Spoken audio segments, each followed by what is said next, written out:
Alhamdulillah, wa salatu wa salam ala rasulillahi sallallahu alayhi wa sallam. Nous allons poursuivre par la grâce d'Allah subhanahu wa ta'ala avec Aqidatu Ahli Sunnati wal Jama'a de Cheikh Mohammed ibn Uthaymin rahimahullahu ta'ala. Le Cheikh, comme il a dit au début, il a basé donc son livre sur quoi? Il a basé son livre sur les 6 piliers de la foi. Et il s'agit donc de la croyance en Allah, en ses anges, en ses livres, en ses messagers. Et nous avons déjà vu ces 4 points, ces 4 piliers. Là, il va commencer le 5e pilier aujourd'hui, la croyance au jour dernier. Wa yawmul akhir huwa ismun jami'un li kulli ma yahduthu min hina yara al-mar'u malak al-mauti ila qiyam as-sa'a. Le jour dernier, c'est un nom qui regroupe donc tout ce qui se passe du moment où la personne voit l'ange de la mort jusqu'à ce que l'heure du jugement ne vienne. Donc le jour dernier, c'est un nom qui regroupe tout ce qui se passe du moment où la personne voit l'ange de la mort jusqu'au jour du jugement dernier. jusqu'au jour du jugement dernier. Comme on le dit, man mata faqad qamat qiyamatu. Celui qui meurt, alors son jugement a commencé. Alors nous dirons donc que la croyance au jour dernier va regrouper la croyance en 4 choses. La croyance au jour dernier va regrouper la croyance en 4 choses. Croire donc au signe, n'est-ce pas, de la fin du temps, ou de la fin des temps. Croire au signe précurseur de l'heure. Croire à la vie dans la tombe. Deuxième point, croire à la vie dans la tombe. La vie dans ce qu'on appelle al-hayatul barzakhiyya. La vie, n'est-ce pas, dans la tombe. Troisième chose, croire à la vie, ou bien croire à la résurrection et ce qui se passera lorsqu'on sera regroupé le jour du jugement. Troisième chose, croire à la résurrection et ce qui se passera lorsqu'on sera regroupé le jour du jugement. Quatrième et dernier point, croire donc au paradis et à l'enfer. Quant au premier point, la croyance au signe précurseur du temps. Sachez qu'Allah vous fasse miséricorde que les signes qui montrent que le temps, c'est-à-dire l'heure du jugement viendra, ces signes sont de 2 types. Les grands et les petits. Quant aux petits, la majorité s'est déjà produite. Et lorsque les grands signes vont se produire, l'un suivra de l'autre et ça ira très vite. Parmi les grands signes, le fait que le soleil se lève de son couchant. Parmi les grands signes, le fait que le Dajjal vienne. Et parmi les grands signes, le fait donc que Isa alayhi salam descende. Ensuite, la vie dans la tombe, c'est croire donc que les gens seront donc enterrés et que dans leur tombe, ils auront une vie qui n'est pas comme la vie de ce bas monde, où ils seront questionnés, où ils vont répondre à des questions. Et l'épreuve de la tombe est réelle. 2 anges, Munkar et Nakir, viendront questionner les gens. Sauf, ou bien à l'exception de certains qui sont venus dans les tests, comme celui qui est mort, martyr, sur le chantier d'Allah. Le martyr ne sera pas donc questionné dans sa tombe. Comme le Murabit. Le Murabit, c'est celui-là le soldat qui reste à la frontière d'un pays musulman et fait face à un autre pays non musulman qui est en guerre contre les musulmans. Le Murabit, c'est celui-là qui reste à la frontière pour préserver, surveiller le pays musulman. Celui qui meurt donc dans cette mission, dans cet état, cette personne n'aura pas à être questionnée dans sa tombe, n'aura pas l'épreuve de la tombe. Celui qui meurt le jour ou la nuit du vendredi, cette personne aussi n'aura pas l'épreuve de la tombe. Mais le hadith qui vient donc sur le jour et la nuit du vendredi, c'est un hadith à divergence entre les savants. Donc parmi ceux-là qui ne seront pas éprouvés dans leur tombe, il y a celui qui meurt le jour ou la nuit du vendredi. Et parmi ceux aussi qui ne seront pas éprouvés dans leur tombe, il y aura les prophètes et messagers. On sera éprouvé, on sera questionné sur eux et ils ne seront pas questionnés. Alayhimus salam.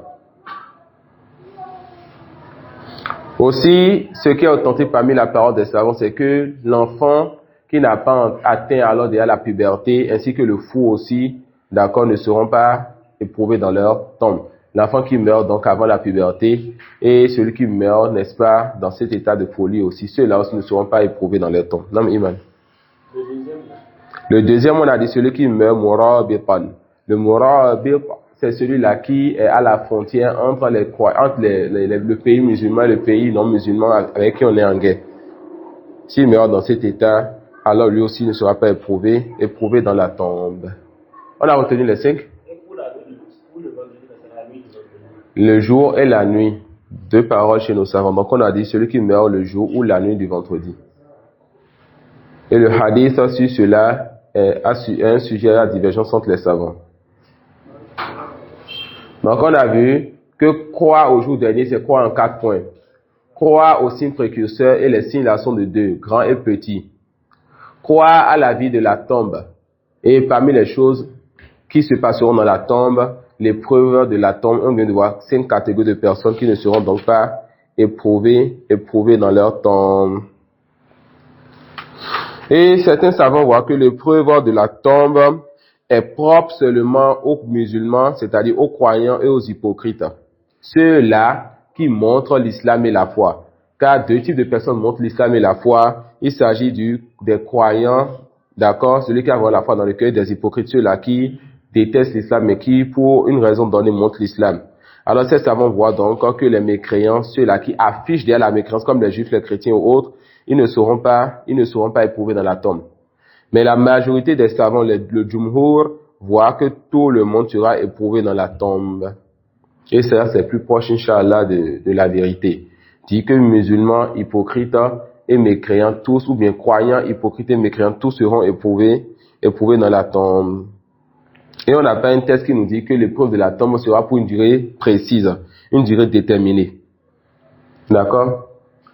Alors, on vient de voir donc que les gens seront questionnés dans leur tombe et ils vont répondre dans leur tombe. On a aussi des textes qui montrent que certains prophètes prient dans leur tombe. On a des textes qui montrent que le prophète Mohammed sallallahu alayhi wa sallam répondra donc quand on lui passera le salam. Un ange va lui transmettre cela et il va répondre à cela. Est-ce qu'il y a en ces choses-là des preuves qu'on peut donc demander et invoquer ceux qui sont dans la tombe? Est-ce qu'il y a en ces choses des preuves donc que celui qui meurt peut revenir et nuire à ceux qui sont sur terre? La réponse non. Alors sachez qu'Allah vous fasse miséricorde que la relation entre l'âme et le corps est de 5 catégories. On a déjà vu cela aussi, qui s'en souvient? Non. La première catégorie, lorsqu'on est dans le ventre. Lorsqu'on est dans le ventre de notre mère, l'état ou la relation entre notre âme et notre corps n'est pas comme la relation entre notre âme et notre corps quand on n'est pas dans cet état. Deuxième étape. Dans le sommeil. Avant même ça, avant le sommeil. Oui, lorsqu'on est. Donc on a la relation entre l'âme et le corps lorsqu'on est dans le ventre de notre mère. Ensuite on a la relation entre l'âme et le corps lorsqu'on est. Et tout le monde sait que nous n'avons pas les mêmes caractéristiques lorsqu'on vit, lorsqu'on marche, lorsqu'on parle aux gens, lorsqu'on respire, lorsqu'on est sorti du ventre de notre mère, que comme on était lorsqu'on était dans son ventre enfermé. Donc c'est 2 types de vie. Non, troisième type de relation, dans le sommeil. Quelqu'un dans son sommeil va courir, marcher, rire, pleurer. Cette personne dans son sommeil vit toute une histoire et celui qui est à côté de lui ne sait pas. Donc on a une relation entre notre âme et notre corps lorsqu'on est dans le ventre de notre mère, une relation entre notre âme et notre corps lorsqu'on est, et une relation entre notre âme et notre corps lorsqu'on est en sommeil. 4e, dans la tombe. Donc on a une relation entre notre âme et notre corps lorsqu'on est dans la tombe. Celui qui, lorsqu'il est en train de faire un rêve, et cette personne dit maintenant, moi depuis 2 jours, chaque fois quand je rêve de moi avec beaucoup d'argent dans ma poche. Est-ce que sa femme va dire, ce soir quand moi je vais me coucher, je vais demander à mon mari de me donner une part de l'argent qu'il trouve la nuit? La réponse non. Alors pourquoi nous voulons demander donc à ceux qui sont dans la tombe?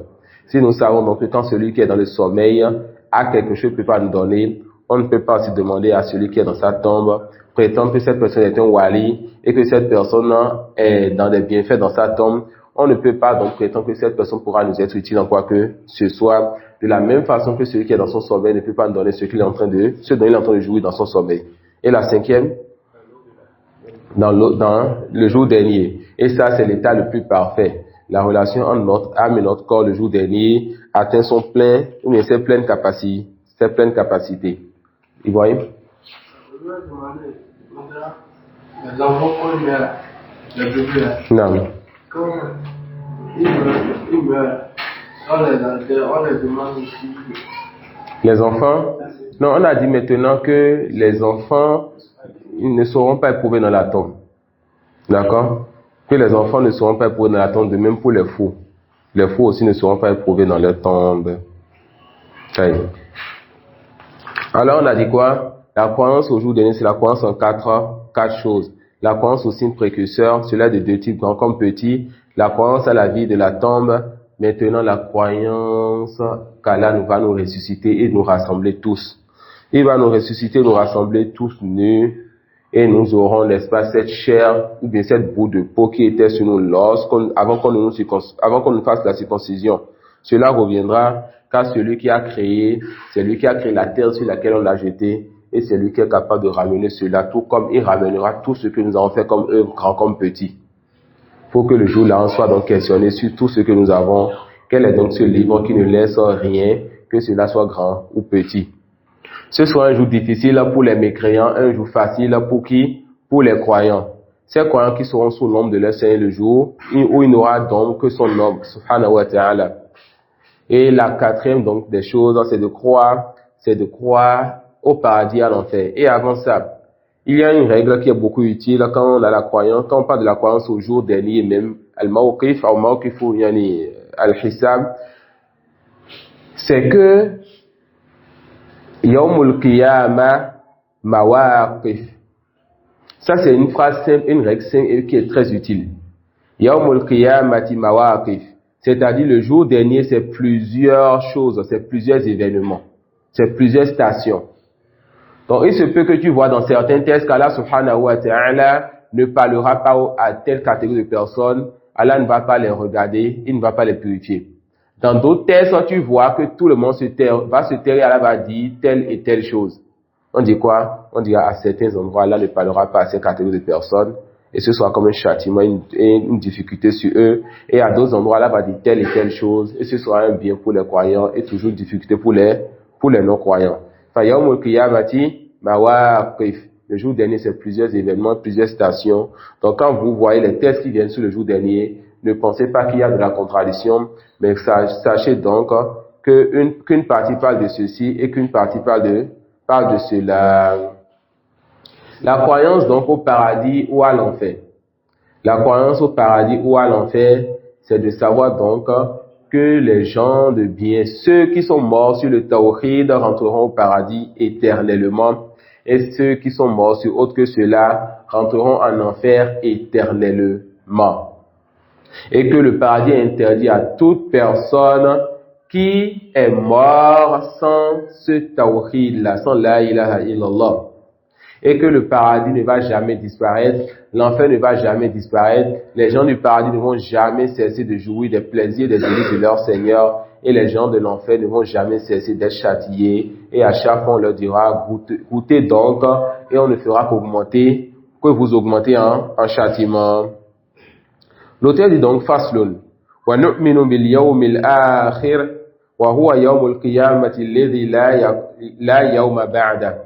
Et nous croyons donc au jour dernier. Il s'agit donc du jour de la résurrection, et il n'y a donc pas de jour après ce jour. حين يبعث الناس أحياء للبقاء إما في دار النعيم وإما في دار العذاب الأليم. Ce jour-là, on va donc ressusciter tout le monde. On leur redonnera donc vie, afin donc de pouvoir avoir une vie éternelle, soit donc au paradis, soit en enfer. فنؤمن بالبعث وهو إحياء الله تعالى الموتى حين ينفخ إسرافيل في الصور النفخة الثانية. On a déjà vu précédemment que Ibn Taymiyyah rahimahullah ta'ala fait partie de ceux qui voient que Israfil va souffler 2 fois, pas 3 fois en la Sahih.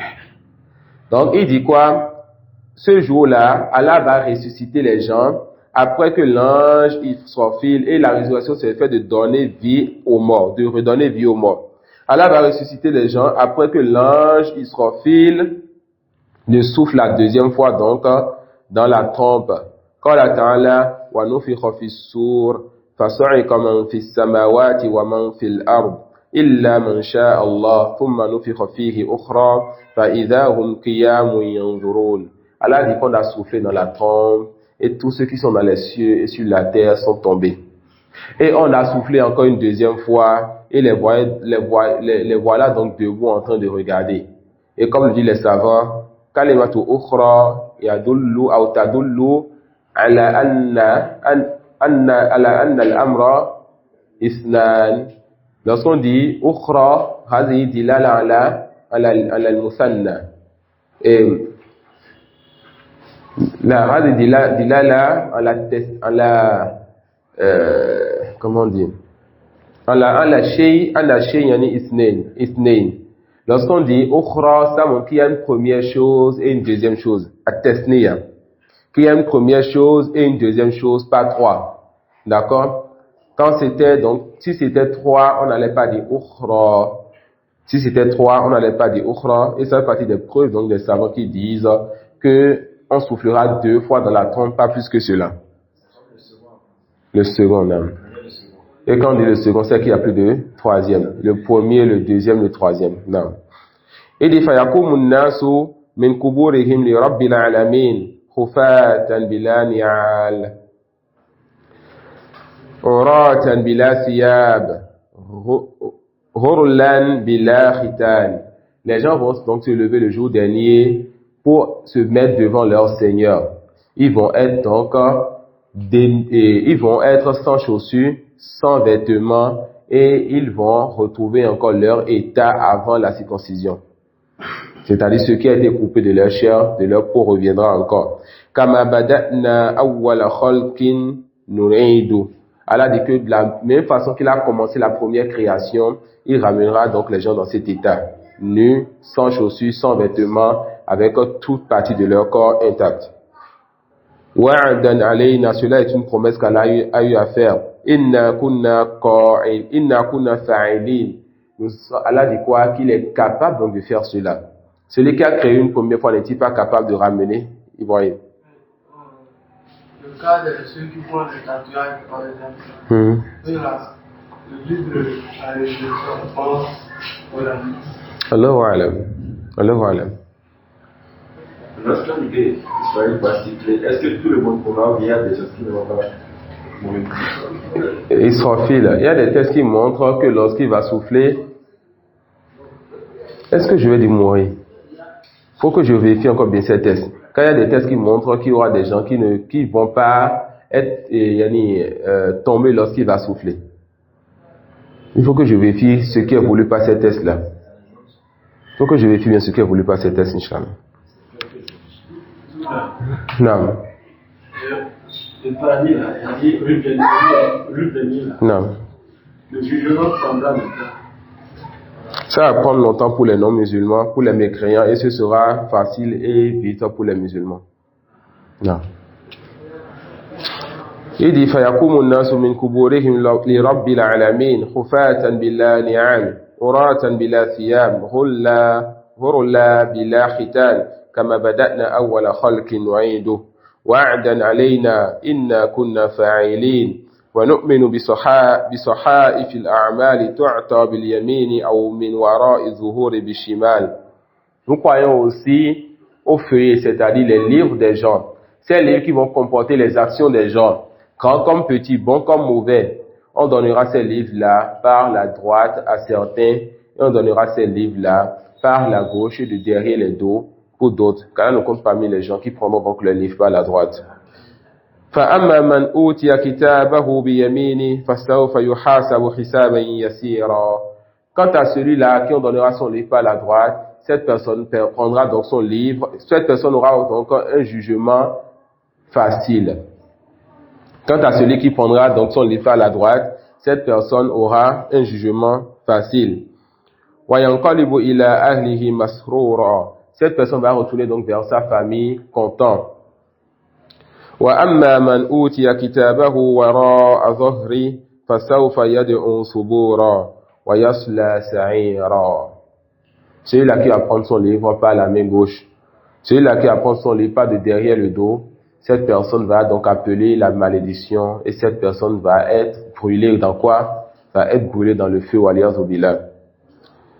Et Allah dit wa kulla insanin alzamnahu ta'irahu fi 'unuqihi wa nukhriju lahu yawma al-qiyamati kitaban yalqahu manshura اقرأ كتابك كفى بنفسك اليوم عليك حسيبا. Allah subhanahu wa ta'ala dit que chaque personne aura donc son livre accroché à son cou, attaché à son cou. Le jour dernier, on dira à chaque personne, lis donc ton livre. Tu te suffis toi-même aujourd'hui pour faire le compte. Allah ne sera injuste envers personne le jour dernier. Il y aura la balance pour peser et on demandera à chaque personne de lire son livre. Et personne ne va voir inscrit dans son livre ce qui n'a pas avancé. Regardez donc ce que vous avez envie de voir dans votre livre et avancez cela. Et regardez ce que vous n'avez pas envie de voir dans votre livre et prenez garde à approcher ces œuvres. Wa nu'minu bil mawazin tuda'u yawm al-qiyamati fala tuzlamu nafsun shay'a. Nous croyons aussi, n'est-ce pas, à la balance. La balance sera posée le jour dernier et les œuvres seront pesées. Les gens, les hommes, les serviteurs seront pesés et aussi les feuillets seront pesés. Les savants disent que le jour dernier, les œuvres des serviteurs seront pesées, les serviteurs eux-mêmes seront pesés et quoi? Les livres, les feuillets seront pesés.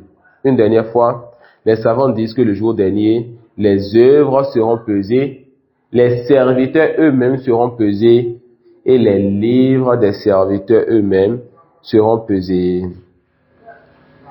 Qala ta'ala, فَمَنْ يَعْمَلْ مِثْقَالَ ذَرَّةٍ خَيْرًا يَرَهُ. Celui qui fait ne serait-ce que la plus petite taille d'une fourmi de poids comme action verra cela. C'est-à-dire, quelle que soit l'action que tu feras, tu verras donc cela le jour dernier. وَمَنْ يَعْمَلْ مِثْقَالَ ذَرَّةٍ شَرًّا يَرَهُ.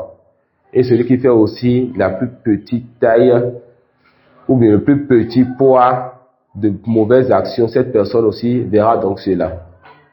Allah subhanahu wa ta'ala ne délaissera rien. Tout sera inscrit, tout sera pesé et l'homme sera jugé en fonction de ce qu'il a avancé. Qala ta'ala faman thaqulat mawazinu fa ulaika humul muflihun. Cela donc dont la balance sera lourde, c'est-à-dire la balance des bonnes actions sera lourde. Voilà ceux-là qui ont réussi. Wa man khaffat mawazinu fa ulaika alladhina khasiru anfusahum fi jahannam khalidun.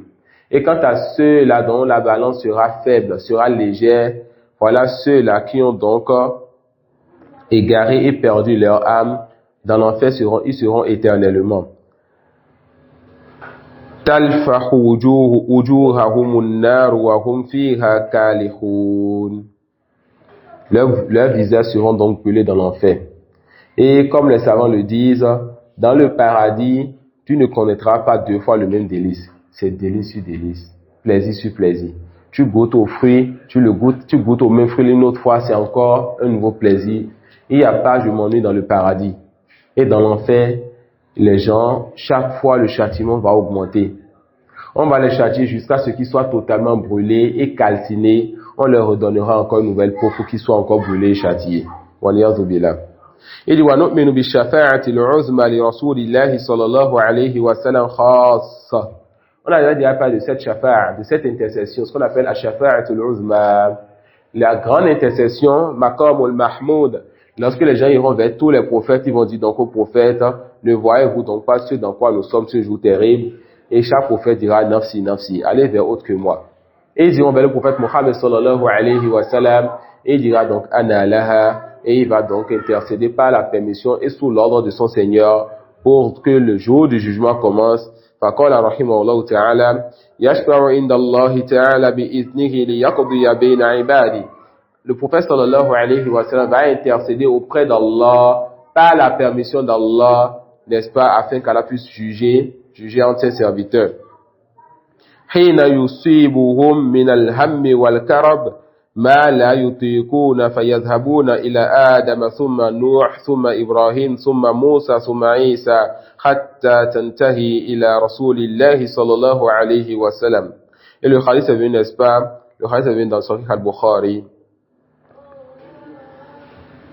Quand ils iront voir Adam, ensuite Noé, ensuite Ibrahim, ensuite Moussa, ensuite Isa, et chaque prophète donc va refuser, n'est-ce pas, intercéder. Et chaque prophète va citer un péché sauf Isa alayhi salam. Et enfin ils iront voir le prophète sallallahu alayhi wa sallam qui va donc intercéder car Allah lui a promis cela. Et c'est Allah subhanahu wa ta'ala qui crée et qui choisit qui il veut parmi ses créatures pour telle ou telle place. وَنُؤْمِنُ بِالشَّفَاعَةِ فِي مَنْ دَخَلَ النَّارَ مِنَ الْمُؤْمِنِينَ أَنْ يَخْرُجُوا مِنْهَا. Et le cheikh il a cité celui-ci car c'est ça le combat entre les Khawarij et les Mu'tazila et nous. Il dit nous croyons aussi à l'intercession pour ceux-là parmi les croyants qui sont rentrés en enfer, qu'ils sortent donc de cet enfer. Il y aura parmi les croyants certains qui, à cause de leurs innovations, à cause de leurs péchés, grands ou petits qui n'ont pas délaissé, Allah subhanahu wa ta'ala va donc les faire passer par l'enfer pour une durée que seul lui sait. Ensuite, l'intercession sera donc pour ces gens-là, ces derniers-là, et ils sortiront donc de cet enfer-là. On va les mettre dans une eau bien dans une rivière qu'on appellera Yani Nahrul Haya, qui va leur donner encore vie, et de là, ils vont rentrer au paradis. Et quand ils vont rentrer au paradis, il sera donc inscrit sur leur front que voici les gens qui ont été au paradis. Et ce sera comme une honte, une humiliation pour eux, jusqu'à ce qu'ils demandent à Allah subhanahu wa ta'ala de faire partie de ceux-là pourquoi les gens les remarquent. Et là, on va maintenant commencer par les appeler ceux-là qu'Allah mais le tout miséricordieux a affranchi. Otaka au Rahman. Ceux-là que le tout miséricordieux il a affranchi de l'enfer. Il dit وَنُؤْمِنُ بِالشَّفَاعَةِ فِي مَنْ دَخَلَ النَّارَ مِنَ الْمُؤْمِنِينَ أَنْ يَخْرُجُوا مِنْهَا وَهِيَ لِلنَّبِيِّ صلى الله عليه وسلم وغيره من النبيين والمؤمنين والملائكة. Et l'intercession là sera faite par le prophète sallallahu alayhi wa sallam, par les autres prophètes et messagers, par les croyants et par les anges. وَبِأَنَّ اللَّهَ تَعَالَى يُخْرِجُ مِنَ النَّارِ أَقْوَامًا مِنَ الْمُؤْمِنِينَ بِغَيْرِ شَفَاعَةٍ بَلْ بِفَضْلِهِ وَرَحْمَتِهِ. Et quand c'est venu aussi, n'est-ce pas, dans le Sahih al-Bukhari, Allah subhanahu wa ta'ala fera sortir de l'enfer une partie ou bien un lot de personnes sans intercession. Et cela sera tout simplement une grâce et une miséricorde de notre Seigneur pour ces gens. وَنُؤْمِنُ بِحَوْضِ رَسُولِ اللَّهِ صَلَّى اللَّهُ عَلَيْهِ وَسَلَّمَ مَاؤُهُ أَشَدُّ بَيَاضًا ماؤه أشد بياضا من اللبن ماؤه أشد بياضا ماؤه أشد بياضا من اللبن وأحلى من العسل وأطيب من رائحة المسك طوله شهر وعرضه شهر وآنيته كنجوم السماء حسنا وكثرته يرده المؤمنون من أمتي من شرب منه لم يظمأ بعد ذلك.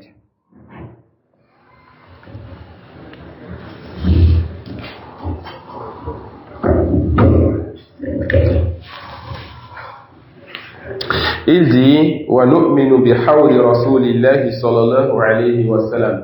Le hawd, c'est le bassin. Il s'agira d'un cours d'eau, d'une étendue d'eau, qui sera donc comme pour le prophète sallallahu alayhi wa sallam. Certains savants voient que c'est seulement pour le prophète sallallahu alayhi wa sallam, et d'autres voient que il y en aura pour lui, et il y en aura pour les autres prophètes aussi, alayhi salam, mais que le plus grand sera pour notre prophète Mohammed sallallahu alayhi wa sallam, fahuwa qawlani inda ahli al-ilm. Ensuite, le cheikh, il va décrire un peu le hawd, le bassin du prophète sallallahu alayhi wa sallam. Il dit, ma'uhu ashadu bayadan min al-laban. L'eau donc de ce bassin est plus claire ou bien plus blanc que le lait. Wa ahla min al-asal. L'eau est plus délicieuse, ce l'eau-là, son goût est plus délicieux, plus sucré, plus délicieux que le miel. Wa atyabu min ra'ihatil misk. Et son odeur est meilleure que l'odeur du misk. Tout le rocha, sa longueur fait 1 mois. Wa arduhu rocha, et sa largeur aussi fait 1 mois. Wa aniyatuhu kanujumi sama husnan wa kathratan. Et les ustensiles, les bols qu'on prendra pour pouvoir boire de l'eau de ce bassin seront comme les étoiles dans le ciel, avec leur beauté, leur parure et leur grand nombre. Cela sera tel les étoiles dans le ciel. Yarinuhul mu'minuna min ummati. Les musulmans, les croyants de sa communauté vont aller vers l'eau là. Et en sera détournés les innovateurs. Les croyants de cette communauté, de la communauté de Muhammad sallallahu alayhi wa sallam, vont s'approcher de l'eau. Man shariba minhu lam yadhma' ba'da dhalik. Celui qui va boire de cette eau ne va plus donc jamais avoir soif. Ça veut dire qu'au paradis, on ne boit pas parce qu'on a soif. On boit juste par plaisir. Ça veut dire qu'au paradis, on ne mange pas parce qu'on a faim. On mange juste par plaisir. Alhamdulillah Rabbil Alamin. Non.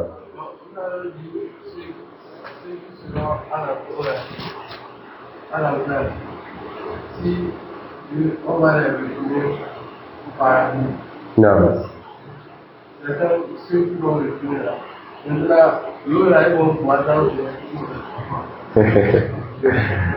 Ce qui est apparent, c'est qu'ils ne vont pas boire à l'air plus savant. À l'air plus savant. Non. Tout, sa longueur. Sa longueur fait 1 mois de marche. Non. Il dit, وَنُؤْمِنُ بِالصِّرَاطِ الْمَنْصُوبِ عَلَى جَهَنَّمَ. Et nous croyons aussi au sirat, ce pont-là qu'on va alors mettre au-dessus de l'enfer. Vous imaginez? Dans ce bas monde, c'est la patience, et le jour dernier aussi, c'est la patience. Pour atteindre le paradis, on va mettre l'enfer en bas, et on mettra sur l'enfer un pont à traverser. يَمُرُّ النَّاسُ عَلَيْهِ عَلَى قَدْرِ أَعْمَالِهِمْ. Les gens vont passer sur ce pont-là en fonction, n'est-ce pas, de leurs œuvres. Celui qui faisait beaucoup d'œuvres va passer rapidement. Celui qui faisait peu d'œuvres va passer en fonction de ce qu'il le voit. Celui qui parfois œuvrait et parfois tombait dans des péchés, cette personne, elle va parfois avancer, parfois s'arrêter. Et garde donc à celui qui s'arrêtera sur ce pont-là, qui est aussi tranchant que la lame de l'épée. Ce pont-là qui aura des crochets à ses côtés pour arracher la peau de ceux qui traînent. Et ce pont-là qui trouve en haut, en bas, l'enfer qui attend juste à accueillir ceux-là qui vont glisser. وَنُؤْمِنُ بِالصِّرَاطِ الْمَنْصُوبِ عَلَى جَهَنَّمَ يَمُرُّ النَّاسُ عَلَيْهِ عَلَى قَدْرِ أَعْمَالِهِمْ فَيَمُرُّ أَوَّلُهُمْ كَالْبَرْقِ. Le premier groupe va passer, n'est-ce pas, sur le pont comme l'éclair. ثُمَّ كَمَرِّ رِيحٍ. Ensuite, les gens vont passer comme la vitesse du vent. ثُمَّ كَمَرِّ الطَّيْرِ. Ensuite, comme la vitesse de l'oiseau. Les gens sont différents dans leur façon d'œuvrer, dans leur façon de se rapprocher de leur Seigneur. وَالْجَزَاءُ مِنْ جِنْسِ الْعَمَلِ. Si tu fais pas de ceux qui te précipitent vers les bonnes actions, et tu ne délaisses pas les bonnes actions, tu t'accroches, le jour dernier, cela se fera remarquer. Il dit, كَمَرِّ الطَّيْرِ وَأَشَدِّ الرِّجَالِ. Et il y aura un groupe qui va donc passer comme lorsque les gens sont sur leur monture, sont sur leur cheval en train de courir. Vous voyez comment c'est encore plus lent que la vitesse de l'oiseau. والنبي صلى الله عليه وسلم قائم على الصراط يقول يا رب سلم سلم. Le prophète sallallahu alayhi wa sallam va être d'un côté du pont et il va dire ya Rab sallim sallim. Ça c'est aussi une shafa'a. Il invoque pour son Seigneur, il demande à son Seigneur de faciliter la traversée à sa communauté. Seigneur, facilite la traversée à ma communauté. Seigneur, facilite la traversée à ma communauté. حتى تعجز أعمال العباد فيأتي من يزحف وفي حافة الصراط كلاليب معلقة معمورة. Jusqu'à ce que viennent donc certaines personnes qui vont ramper sur ce pont-là. Et il y a des côtés de ce pont, des calalibres, des crochets qui sont attachés là. Pourquoi? Pour arracher la peau de ceux-là qui veulent passer. Ta'khuzu min man umirat bihi. Ces crochets vont donc arracher ceux-là qu'on leur a demandé d'arracher. فَمَخْدُوشٌ نَاجٍ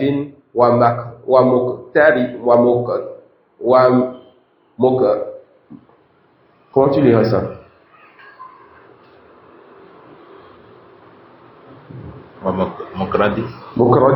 مقردس الله أعلم. فمخدوش ناج ومقردس في النار. Non. Il dit, Al-Muhim, le sens qui est voulu, il y aura donc parmi ces gens-là, ceux-là qui seront accrochés, la peau leur sera arrachée, mais ils vont quand même réussir à traverser. Il y aura parmi eux ceux-là donc que les crochets vont prendre et jeter donc dans l'enfer. وَنُؤْمِنُ بِكُلِّ مَا جَاءَ فِي الْكِتَابِ وَالسُّنَّةِ مِنْ أَخْبَارِ ذَلِكَ الْيَوْمِ وَأَهْوَالِهِ أَعَانَنَا اللَّهُ عَلَيْهَا وَيَسَّرَهَا عَلَيْنَا بِمَنِّهِ وَكَرَمِهِ.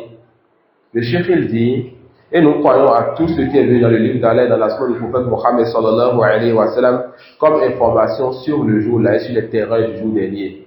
Qu'Allah subhanahu wa ta'ala nous assiste et nous facilite encore ce jour-là.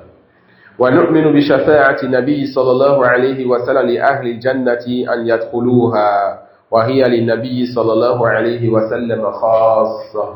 Et nous croyons aussi donc à l'intercession du prophète sallallahu alayhi wa sallam pour les gens du paradis, qu'ils rentrent au paradis, c'est-à-dire Mohammed sallallahu alayhi wa sallam va intercéder pour que les portes du paradis soient ouvertes et que sa communauté, ensuite les autres communautés rentrent donc au paradis.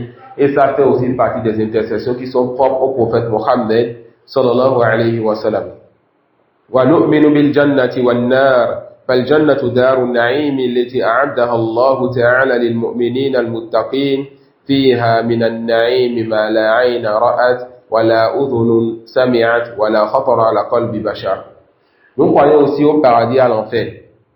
Le paradis donc c'est la demeure qu'Allah a réservée donc pour ses serviteurs où ils profiteront des délices et ils vont jouir de tout bienfait qu'Allah leur a accordé là-bas. Et il y a au paradis ce que nul œil n'a vu, ce que nulle oreille n'a entendu, et ce que l'homme n'a jamais encore eu à imaginer. Il y a dans le paradis ce que nul œil n'a vu, ce que nulle oreille n'a entendu, et ce que le cœur de personne n'a encore jamais eu à imaginer. Et parmi les croyances importantes sur l'enfer et le paradis, le fait de croire que l'enfer et le paradis existent déjà, sont déjà créés. Contrairement aux Mu'tazila, qui disent que cela n'est pas encore créé. Donc, parmi les croyances importantes au paradis, liées au paradis et à l'enfer, le fait de croire que le paradis et l'enfer sont déjà créés, contrairement aux Mu'tazila, qui disent que le paradis et l'enfer ne sont pas encore créés. قال تعالى فلا تعلم نفس ما أخفي لهم من قوة أعين من قرة أعين جزاء بما كانوا يعملون. Subhanallah, Allah subhanahu wa ta'ala dit qu'aucune âme ne sait ce qu'Allah subhanahu wa ta'ala les a réservé comme délice et plaisir pour les yeux. Comme récompense, n'est-ce pas, pour eux, en fonction de ce qu'ils œuvraient. Et ces tests-là sont des preuves pour dire quoi? Que quand la foi est dans le cœur, tu dois œuvrer. Ces tests qui montrent quoi? Que nous serons récompensés en fonction de nos œuvres. Ces tests qui montrent quoi? Que les œuvres font partie de la foi, que les œuvres sont un pilier de la foi. Il dit وَالنَّارُ دَارُ الْعَذَابِ الَّتِي أَعَدَّهَا اللَّهُ تَعَالَى لِلْكَافِرِينَ الظَّالِمِينَ. Et quant à l'enfer, il s'agit donc de la demeure du châtiment qu'Allah subhanahu wa ta'ala a réservé aux mécréants et aux injustes. L'injustice est de deux types. L'injustice majeure qui fait sortir de l'islam et l'injustice mineure qui ne fait pas sortir de l'islam mais qui fait partie des grands péchés. فيها من العذاب والنكال ما لا يخطر على البال il y a aussi dans l'enfer parmi les châtiments et parmi les difficultés ce que personne ne saurait imaginer. Inna a'tadna lidh-dhalimina naran ahata bihim suradiquha wa in yastaghithu yughathu bima'in kalmuhli yashwi al-wujuh bi'sa ash-sharab wa sa'at murtafaqa. Un châtiment terrible et douloureux attend donc les gens en enfer. Et quand ils vont demander donc à ce qu'on les abreuve, une eau qui va encore les brûler le visage leur sera donc donnée. Une eau donc qui va encore leur brûler le visage leur sera donnée. Non. Non. Il y a une justice mineure.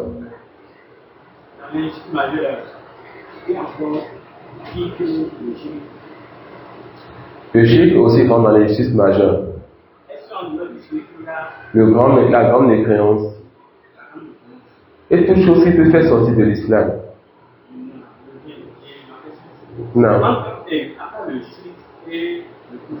Non. Est-ce qu'il y a un autre péché qui est dans l'islam? Quand on dit le coufre, il y a beaucoup de choses dedans. Quand on dit le shirk, il y a beaucoup de choses dedans. Le shirk, c'est un nom qui regroupe beaucoup de péchés. Le coufre est un nom qui regroupe beaucoup de péchés. Non. Donc quand on dit déjà le shirk et le coufre majeur, je pense qu'on a déjà parlé de beaucoup de péchés. Mais si vous voulez citer certains péchés, demandez si ça fait partie du coufre, du shirk majeur ou bien de la grande injustice là, en fonction qu'on appelle du péché que vous avez cité, on va voir dans quoi ça rentre, Inch'Allah. Non. Il y a d'autres questions? وهما موجودتان الآن ولن تفنيا أبد الآبدين. Et l'enfer et le paradis existent déjà et ils ne vont jamais disparaître. L'enfer et le paradis existent déjà et ils ne vont jamais disparaître. ومن يؤمن بالله ويعمل صالحا يدخله جنات تجري من تحتها الأنهار خالدين فيها أبدا قد أحسن الله له رزقا. Celui qui croit donc en Allah et fait de bonnes actions, Allah le fera entrer dans des jardins sous lesquels coulent des ruisseaux. Ils y demeureront éternellement. Allah subhanahu wa ta'ala a donc excellé dans la subsistance qu'il a accordée donc à ces gens-là. قال تعالى إن الله لعن الكافرين وأعد لهم سعيرا خالدين فيها أبدا لا يجدون وليا ولا نصيرا يوم تقلب وجوههم في النار يقولون يا ليتنا أطعنا الله وأطعنا رسولا. Non. Ce qui est proche, oui. Ce qui est proche, oui. Et Allah subhanahu wa ta'ala dit aussi qu'il a sept maudits, donc la malédiction c'est le fait d'éloigner de sa miséricorde, qu'il a sept maudits, donc les mécréants, et a réservé pour eux l'enfer. Éternellement ils y demeureront, ils ne verront donc aucun allié ni secoureur dans l'enfer. Ils ne verront donc aucun allié ni aucun secoureur dans l'enfer. Et lorsque leur visage sera tourné donc dans le feu, ils diront si seulement nous avons obéi à Allah, nous avons obéi à Allah et à son messager. ونشهد بالجنة لكل من شهد له الكتاب والسنة بالعين أو بالوصف فمن الشهادة بالعين الشهادة لأبي بكر وعمر وعثمان وعلي ونحوهم ممن عينهم النبي صلى الله عليه وسلم. Et bien nous attestons du paradis pour celui-là que le Coran et la Sunna a précisé que cette personne fait partie des gens du paradis. Que cela soit en citant son nom ou en donnant sa description. Parmi ceux dont les noms sont venus, n'est-ce pas, dans les textes religieux qui font partie des gens du paradis, il y a Abu Bakr, Omar, Othman, Ali, et bien d'autres qui sont venus dans les textes aussi. Et dit wa min ash-shahadati bil wasf ash-shahadatu li kulli mu'minin aw taqi. Et parmi ceux-là donc dans les textes, on dit qu'ils ne font pas des gens du paradis, mais dans leur description, pas leur nom, il y a tout musulman qui craint son Seigneur. Tout musulman qui craint son Seigneur fait partie des gens du paradis, même si les textes n'ont pas précisé le nom d'un tel ou le nom d'un tel. وَنَشْهَدُ بِالنَّارِ لِكُلِّ مَنْ شَهِدَ لَهُ الْكِتَابُ وَالسُّنَّةُ بِالْعَيْنِ أَوْ بِالْوَصْفِ. Et aussi celui-là que les textes religieux ont attesté qu'il fait partie donc des gens de l'enfer, que cela soit en citant son nom ou bien en donnant une description, nous attestons cela. وَمِنَ الشَّهَادَةِ بِالْعَيْنِ شَهَادَةُ لِأَبِي لَهَبٍ وَعَمْرِ ibn Luhay al-Khaza'i وَنَحْوِهِمَا. Et parmi ceux-là dont les textes ont appuyé et affirmé et attesté qu'ils font partie des gens de l'enfer, il y a qui? Il y a Abu Lahab et Amr ibn Luhay al-Khaza'i et autres que ces deux-là. وَمِنَ الشَّهَادَةِ بِالْوَصْفِ الشَّهَادَةُ لِكُلِّ كَافِرٍ أَوْ مُشْرِكٍ شِرْكًا أَكْبَرَ أَوْ مُنَافِقٍ. Et parmi aussi le fait, ceux-là pour qui nous attestons de l'enfer, l'attestation générale pour tous mécréants, pour tout hypocrite ou tout polythéiste. وَنُؤْمِنُ بِفِتْنَةِ الْقَبْرِ. Et nous croyons aussi donc au châtiment de la tombe. وَهِيَ سُؤَالُ الْمَيِّتِ فِي قَبْرِهِ عَنْ رَبِّهِ وَدِينِهِ وَنَبِيِّهِ. Et il s'agit, n'est-ce pas, lorsqu'on va questionner donc celui qui est dans sa tombe sur son Seigneur, sur sa religion et sur son prophète. فيثبت الله الذين آمنوا بالقول الثابت في الحياة الدنيا وفي الآخرة. Allah subhanahu wa ta'ala va donc raffermir ceux qui ont cru dans ce bas monde par la parole du tawhid, kalimatul ikhlas, la ilaha illallah.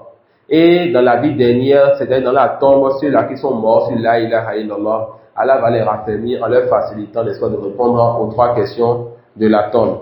يثبت الله الذين آمنوا بالقول الثابت في الحياة الدنيا وفي الآخرة. Ceux-là qui ont cru donc Allah subhanahu wa ta'ala, Allah va les raffermir dans ce bas monde et dans la vie dernière par la parole du tawhid, kalimatul ikhlas, la ilaha illallah. فيقول المؤمن ربي الله ودين الإسلام ونبي محمد صلى الله عليه وسلم. Le croyant dira donc, mon Seigneur c'est Allah, ma religion c'est l'islam, et mon prophète Mohammed sallallahu alayhi wa sallam. وَأَمَّا الْكَافِرُ وَالْمُنَافِقُ فَيَقُولُ. Et ça montre qu'il c'est une voix, alors Inch'Allah que le mécréant aussi sera questionné dans sa tombe. Et ça c'est la parole du jumhur, contrairement à certains savants qui voient que seuls l'hypocrite et le musulman seront questionnés par le mécréant. Mais ce qui est proche, c'est la parole du jumhur, que tout le monde sera questionné dans la tombe. Wallahu a'lam. وَأَمَّا الْكَافِرُ وَالْمُنَافِقُ فَيَقُولُ لَا أَدْرِي سمعت الناس يقولون شيئا فقلته. Et quant aux mécréants et à l'hypocrite, il dira, je ne sais pas. J'ai entendu les gens dire tel et je l'ai juste répété. وَنُؤْمِنُ بِنَعِيمِ الْقَبْرِ لِلْمُؤْمِنِينَ. Et nous croyons aussi donc aux délices de la tombe pour les croyants. الَّذِينَ تَتَوَفَّاهُمُ الْمَلَائِكَةُ الطَّيِّبِينَ يقولون سلام عليكم ادخلوا الجنة بما كنتم تعملون. Ceux-là dont les anges vont prendre l'âme alors qu'ils sont dans un bon état. Ceux-là qui vont mourir, n'est-ce pas, croyants, mourir monothéistes, mourir avec l'islam, ces gens-là, on leur dira donc salamun alaykum. Entrez donc au paradis pour ce que vous étiez en train de louer. Entrez donc au paradis pour ce que vous étiez en train de louer. Les œuvres et les œuvres. وَنُؤْمِنُ بِعَذَابِ الْقَبْرِ لِلظَّالِمِينَ الْكَافِرِينَ وَلَوْ تَرَى إِذِ الظَّالِمُونَ فِي غَمَرَاتِ الْمَوْتِ وَالْمَلَائِكَةُ بَاسِطُو أَيْدِيهِمْ أَخْرِجُوا أَنفُسَكُمُ الْيَوْمَ تجزون عذاب الهون بما كنتم تقولون على الله غير الحق وكنتم عن آياته تستكبرون. Lorsque les anges viendront donc prendre les âmes des gens qui sont injustes, lorsque les anges vont prendre leurs mains pour prendre les âmes de ceux qui sont injustes, ils leur diront donc, sortez vos âmes. Ce jour, vous serez donc récompensés, vous serez châtiés, et vous aurez donc le châtiment qui va vous humilier en fonction de ce que vous étiez en train de dire sur Allah, en fonction de ce que vous avanciez sur notre Seigneur, en fonction de ce que vous étiez en train de dire sur Allah, en fonction du fait de donner des associés à notre Seigneur subhanahu wa ta'ala, et en fonction du fait que vous preniez d'orgueil face au signe d'Allah. قال والأحاديث في هذا كثيرة معلومة. Les preuves donc qui montrent ce qui a été cité sont nombreux et sont connus. فعلى المؤمن أن يؤمن بكل ما جاء به الكتاب والسنة من هذه الأمور الغيبية. Le croyant donc doit croire à tout ce qui est venu, n'est-ce pas, tout ce qui est venu dans le livre d'Allah, dans la sunna du prophète sallallahu alayhi wa sallam, sur ces choses du monde de l'invisible. وألا يعارضها بما يشاهد في الدنيا. Et que la personne, n'est-ce pas, ne s'oppose pas aux thèses religieuses en fonction de ce qu'il voit dans ce bas monde. فإن أمور الآخرة لا تقاس بأمور الدنيا لظهور الفرق الكبير بينهما والله المستعان. Le cheikh dit que les choses de la vie dernière, on ne fait pas d'analogie entre les choses de la vie dernière et les choses de ce bas monde à cause de la grande différence qu'il y a entre les affaires de ce bas monde et les affaires de la vie dernière. Et on a vu tout à l'heure que la relation entre l'âme et le corps, cela, lorsqu'on est dans la tombe, n'est pas comme la relation entre l'âme et le corps lorsqu'on est dans ce bas monde. Ça peut aller. Ce n'est pas la même chose lorsqu'on est dans ce bas monde. Wallahu a'lam. Wa subhanaka wa bihamdik. Ashhadu an la ilaha illa anta astaghfiruka wa atubu ilayk. Non.